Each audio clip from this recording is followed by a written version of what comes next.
आपण पाहत आहात महाराष्ट्र क्रांती न्यूज, आवाज सर्वसामान्य जनतेचा। से हमें लाभान्वित करे श्री माननीय मुख्यमंत्री जी। सबसे पहले भगवान वर्धमान जी को नमन करता हूं और जिनकी प्रेरणा से इस बैंक की शुरुआत हुई, ऐसे हमारे भाऊ शक्ति कुमार जी संचेती, इनको भी प्रणाम करता हूं। आज वर्धमान अर्बन कोऑपरेटिव बैंक के रजत जयंती समारोह में मंच पर उपस्थित मेरे सहयोगी और राज्य के सहकार राज्य मंत्री डॉक्टर पंकज भोयर जी, पूर्व सांसद मेरे भाई अजय संचेती जी,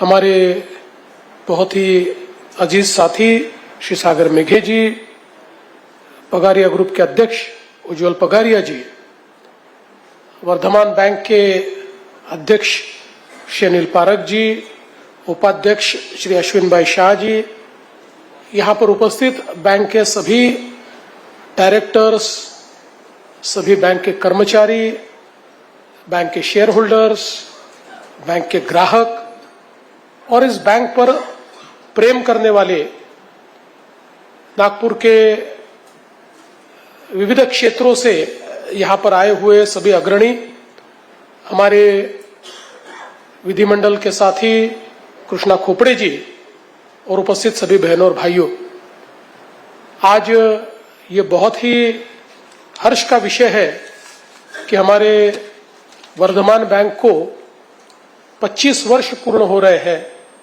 और रजत जयंती समारोह हम सब लोग मिलकर मना रहे हैं। अजय भाई ने जो बताया वो बात बिल्कुल सही है कि इस बैंक की उम्र और मेरी विधानसभा में उम्र सरीकी है, क्योंकि 7 अक्टूबर को 1999 में मैं विधानसभा में चुनकर गया और 11 अक्टूबर को ये बैंक स्थापित हुई थी, तो करीब करीब हम एक ही उम्र के हैं। तो मेरी भी विधानसभा में रजत जयंती चल रही है।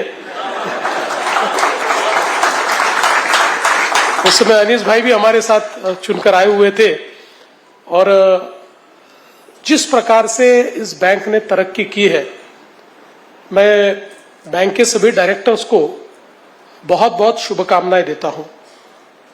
हम लोगों ने देखा कि जितने अलग अलग प्रकार के मानक हैं, निर्देशांक हैं, सभी पर बैंक ने बहुत उत्तम काम किया है। सबने इस बात का उल्लेख यहां पर किया कि बैंक का नेट एनपीए 0% है, ग्रॉस एनपीए भी 1% से कम है, लेकिन ये इसलिए महत्व का है कि दूसरे 2 पैरामीटर्स बैंक ने प्रायोरिटी सेक्टर लेंडिंग में 70% लेंडिंग किया है और वीकर सेक्शन को 20% से ज्यादा लेंडिंग किया है और ये करके भी 0% नेट एनपीए है। ये बहुत महत्वपूर्ण है, क्योंकि हम लोग देखते हैं कई बार कमर्शियल बैंकें ये बहुत अच्छा परफॉर्म भी करती है, डिविडेंड भी अच्छा देती है, लेकिन प्रायोरिटी सेक्टर लेंडिंग में उनका ट्रैक रिकॉर्ड खराब होता है और कई बार प्रायोरिटी सेक्टर को लेंडिंग करने की जगह रिजर्व बैंक की ओर से या सरकार की ओर से अगर प्रायोरिटी सेक्टर को लेंड नहीं किया तो जो एक दंड करना पड़ता है, भरना पड़ता है, वो भरने को वो तैयार होते हैं लेकिन प्रायोरिटी सेक्टर को लेंडिंग नहीं करते। लेकिन आपने प्रायोरिटी सेक्टर को लेंडिंग करके भी बैंक की हेल्थ को इतना अच्छा रखा, इसलिए मैं आपको बहुत बहुत बधाई देता हूं। और वैसे भी बैंक का नाम वर्धमान है। वर्धमान का अर्थ होता है जो वर्धिष्णु होता है, जो हमेशा बढ़ता है, जो हमेशा समृद्ध होता है। इसलिए इस बैंक में जिस प्रकार से आप लोग बैंक को चला रहे हैं, मैं देख रहा था अनिल पारेख जी जैसे यहाँ पर अध्यक्ष है, 4 चार्टर्ड अकाउंटेंट आपके बैंक में, उसके बाद व्यवसायिक अनुभव रखने वाले सारे संचालक है। सारे यशस्वी लोग अगर साथ में आ जाए तो बैंक कैसे यशस्वी होगी? बैंक भी यशस्वी ही होगी। इसलिए सारे यशस्वी लोग अपने अपने फील्ड में जिन्होंने यश संपादन किया है, ऐसे सारे लोग इस बैंक को चलाते हैं। और वैसे भी हमारे शक्ति बहुसंचेती जिन्होंने इसकी नींव रखी, उन्होंने जहां जहां हाथ रखा, जो जो काम हाथ में लिया, हमेशा उसमें उन्होंने यश ही पाया। इसलिए एक अच्छी शुरुआत इस बैंक की हुई और लगातार जो अलग अलग प्रकार से अध्यक्ष आए, संचालक आए, सभी ने इसको आगे बढ़ाया। 15% डिविडेंड देने वाली बैंक, ये भी मैं ऐसा मानता हूं कि सहकारिता के क्षेत्र में एक बहुत महत्वपूर्ण बात है कि कोविड के वर्षों को छोड़कर लगातार आपने 15% डिविडेंड दिया है। और अभी अभी अनिल भाई मुझे कह रहे थे कि इस रजत जयंती के वर्ष में अभी तक का सबसे ज्यादा प्रॉफिट बैंक ने बुक किया है। तो मुझे ऐसा लगता है कि ये बहुत ही हम सभी के लिए हर्ष की बात है। हम लोग जानते हैं कि सहकारिता का जो क्षेत्र है, हमारे देश में 120 साल से ज्यादा सहकारिता के क्षेत्र को हुए हैं। और विशेषता बैंकिंग के क्षेत्र में जो हमारी अर्बन बैंकें हैं, उन अर्बन बैंकों में सबसे ज्यादा अर्बन बैंकें ये हमारे महाराष्ट्र में और गुजरात में है। और महाराष्ट्र में अर्बन बैंकों का ये जो एक रिवोल्यूशन हम लोगों ने देखा, महाराष्ट्र के विकास में इन अर्बन बैंकों ने एक बहुत महत्वपूर्ण भूमिका निभाई है। क्योंकि सहकारिता क्षेत्र की बैंकों का सबसे बड़ा फायदा ये होता है कि जो आम आदमी होता है उसको उस बैंक के साथ व्यवहार करते हुए डर नहीं लगता। उसको ये लगता है कि अपने लोग बैठे हैं तो मैं इनके साथ व्यवहार कर सकता हूं। और सबसे महत्व की बात यह है कि जिस समय बहुत बड़े पैमाने पर बैंकिंग के सेक्टर में चेंजेस हुए, फिस्कल कंसोलिडेशन हुआ और एक प्रकार से हमारे देश की अर्थनीति में बैंकें केवल बड़ी हो और बड़ी बैंकें बचे, कंसोलिडेट हो, इस प्रकार की एक नीति आई।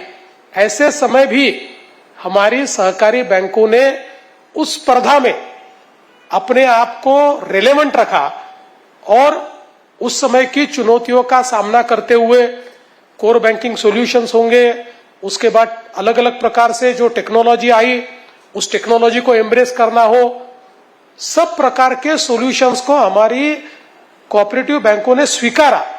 इसीलिए आज हम लोग देखते हैं कि कमर्शियल और नेशनलाइज्ड बैंकों के इतने बड़े चाल के बावजूद या इतनी बड़ी उनकी एक प्रकार से जो एग्रेशन है उसके बावजूद आज भी हमारी जो अर्बन कोऑपरेटिव बैंकें हैं वो बहुत अच्छा काम कर रही है, सारे क्षेत्रों में काम कर रही है, अच्छे उद्यमियों को तैयार कर रही है, कोर सेक्टर में लेंडिंग कर रही है।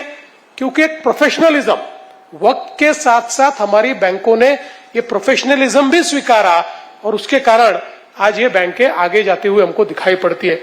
आज कई बैंकों ने अलग अलग प्रकार के इंस्ट्रूमेंट्स तैयार किए जो कमर्शियल और नेशनलाइज्ड बैंक्स भी तैयार नहीं कर पाई। इस प्रकार के इनोवेटिव इंस्ट्रूमेंट्स निकालकर अपने ग्राहकों को हम किस प्रकार से सेवा दे सकते हैं, अच्छी सेवा दे सकते हैं, ग्राहक केंद्रित सेवा कैसे दे सकते हैं, इसका भी काम बैंकों ने यहां पर किया है। और मैं ऐसा मानता हूं कि अगर हम लोग कहीं पर भी विकास की गति को देखें या विकास के इतिहास को देखें तो जहां पर फाइनेंशियल इंस्टीट्यूशंस अच्छी है वहीं पर फाइनेंशियल प्रगति यानी आर्थिक प्रगति भी होती है और भौतिक प्रगति भी होती है। फाइनेंशियल इंस्टीट्यूशंस ये किसी भी प्रगति का एक बहुत बड़ा मानक है। अगर हम लोग देश के या राज्य के किसी भी पिछड़े भाग को देखें तो हमारे ध्यान में आएगा कि डिस्पैरिटी होती है, वहां कम से कम फाइनेंशियल इंस्टीट्यूशंस होती है। और जहां ज्यादा से ज्यादा फाइनेंशियल इंस्टीट्यूशंस होती है वहां ज्यादा से ज्यादा आर्थिक और भौतिक विकास होता है। तो फाइनेंशियल इंस्टीट्यूशन का ये महत्व है कि हमारे विकास के सबसे बड़े भागीदार ये फाइनेंशियल इंस्टीट्यूशंस है। और आज वर्धमान जैसी बैंकों ने न जाने कितने हमारे उद्यमियों को खड़ा किया है। उनको सही वक्त पर, उनके पास स्किल था, उनके पास प्रोफेशनलिज्म था, लेकिन उनके पास कोई वित्तीय व्यवस्था नहीं थी। ऐसे लोगों के लिए वित्तीय व्यवस्था खड़ी करके उनको सही समय पर एक प्रकार की वित्तीय मदद ये वर्धमान बैंक ने की और इसके कारण ऐसे सारे उद्यमी खड़े हुए, उनका व्यवसाय बढ़ता है तो बैंक का भी व्यवसाय बढ़ता है और दोनों का व्यवसाय बढ़ता है तो हमको भी फायदा होता है, क्योंकि हमको भी जीएसटी वगैरह मिलता है तो हमारा भी अच्छा ही होता है। तो इसलिए पूरी अर्थव्यवस्था को इसके कारण एक फायदा मिलता है। और ये सारा करते हुए कोऑपरेटिव बैंक में सबसे बड़ा चैलेंज क्या होता है? अभी हमारे डॉक्टर पंकज भोयर जी बता रहे थे कि वर्धा की जो हमारी डिस्ट्रिक्ट सेंट्रल कोऑपरेटिव बैंक है उसमें 90% एनपीए हो गया। तो इसका कारण यह है कि सारे पहचान के लोग होते हैं, तो पहचान के लोगों को पहचान कर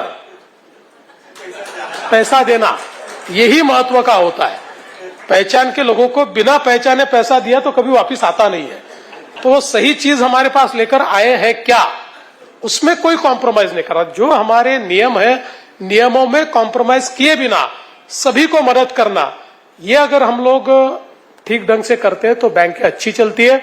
और मुझे बहुत खुशी है कि आज एक ऐसे बैंक में मैं आया हूं कि जिसने पिछले 25 वर्षों में लगातार अपने व्यवहार को वर्धिष्णु किया है, साथ साथ अर्थव्यवस्था में भागीदारी की है और ये करते हुए जो बेस्ट प्रोफेशनलिज्म है उस प्रोफेशनलिज्म को, प्रोफेशनल एथिक्स को, बैंकिंग के जितने मूल्य हैं उन मूल्यों को संवर्धित करते हुए एक बहुत अच्छे तरीके से बैंकिंग किया है। और अजय भैया ने बताया, ये बात सही है कि जब हम आए हैं और 25वें वर्ष आए हैं तो आप लोग जहां तक पहुंचे, अब यहां से हम लोगों को लीप लेना है। अब 25 साल में जहां तक पहुंचे पारक जी, उतना ही बिजनेस अगले 5 साल में करना है, क्योंकि जिस गति से भारत की अर्थव्यवस्था प्रधानमंत्री मोदी जी के नेतृत्व में गतिशील हो रही है।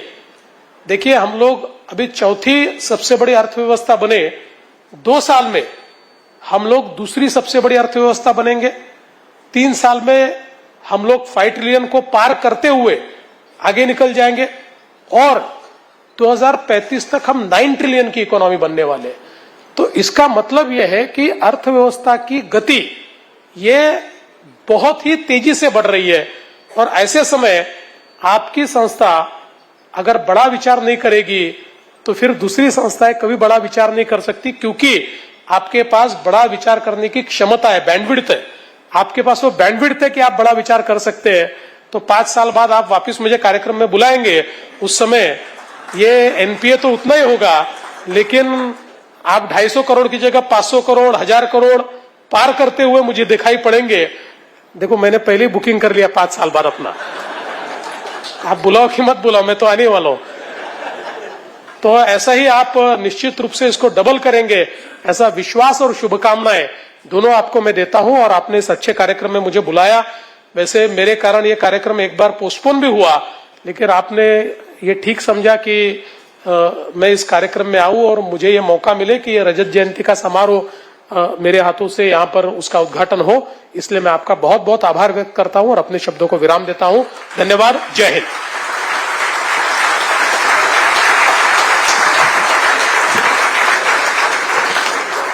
बहुत बहुत धन्यवाद माननीय